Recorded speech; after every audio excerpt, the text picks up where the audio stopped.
Bonjour. Présentez-vous. Merci beaucoup. Moi, je suis Harouna Naalla, secrétaire général du Front révolutionnaire pour la souveraineté de l'Afrique. Le 10 décembre prochain, à Abuja, la présidente du Nigeria accueillera un sommet des dirigeants de la CEDEAO. Et la situation de notre pays sera au centre de ce sommet. Que pensez-vous de ce sommet et quelles sont vos attentes? Merci beaucoup de la question. Et comme vous l'avez dit, le 10 décembre prochain, il y aura une réunion, je crois, des chefs d'État de la CEDEAO, principalement sur la situation de notre pays. Une situation dont ils sont responsables, parce qu'il faut se rappeler à la veille, ou bien le lendemain du 26 juillet 2023, la CEDEAO avait pris des mesures contre notre pays, des mesures de fermeture de frontières, des mesures de suspension d'entrée même de produits pharmaceutiques, des mesures de gel des avoirs, et tout ça et là n'a pas suffi. La CEDEAO a brandi une menace contre notre pays.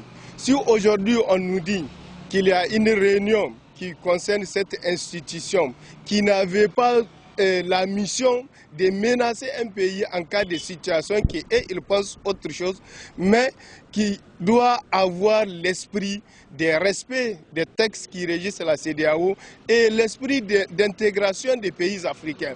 Mais pour notre cas, pour le Niger, nous avons constaté que la CEDEAO s'est mise au service de la France.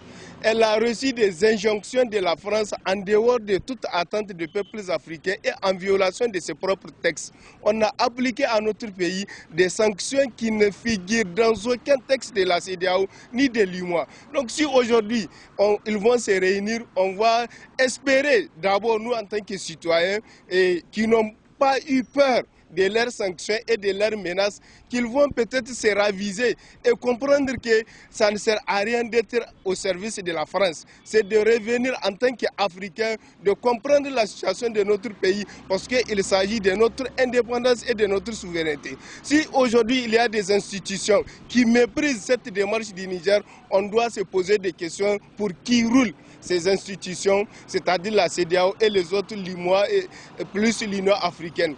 Les Africains ont compris que ces institutions aujourd'hui sont au service de l'impérialisme et qu'ils doivent comprendre qu'ils n'ont pas à jouer ces jeux-là. Parce que désormais le peuple africain a pris conscience de son destin et que personne, ni la menace, ni d'autres mesures ne vont nous faire reculer.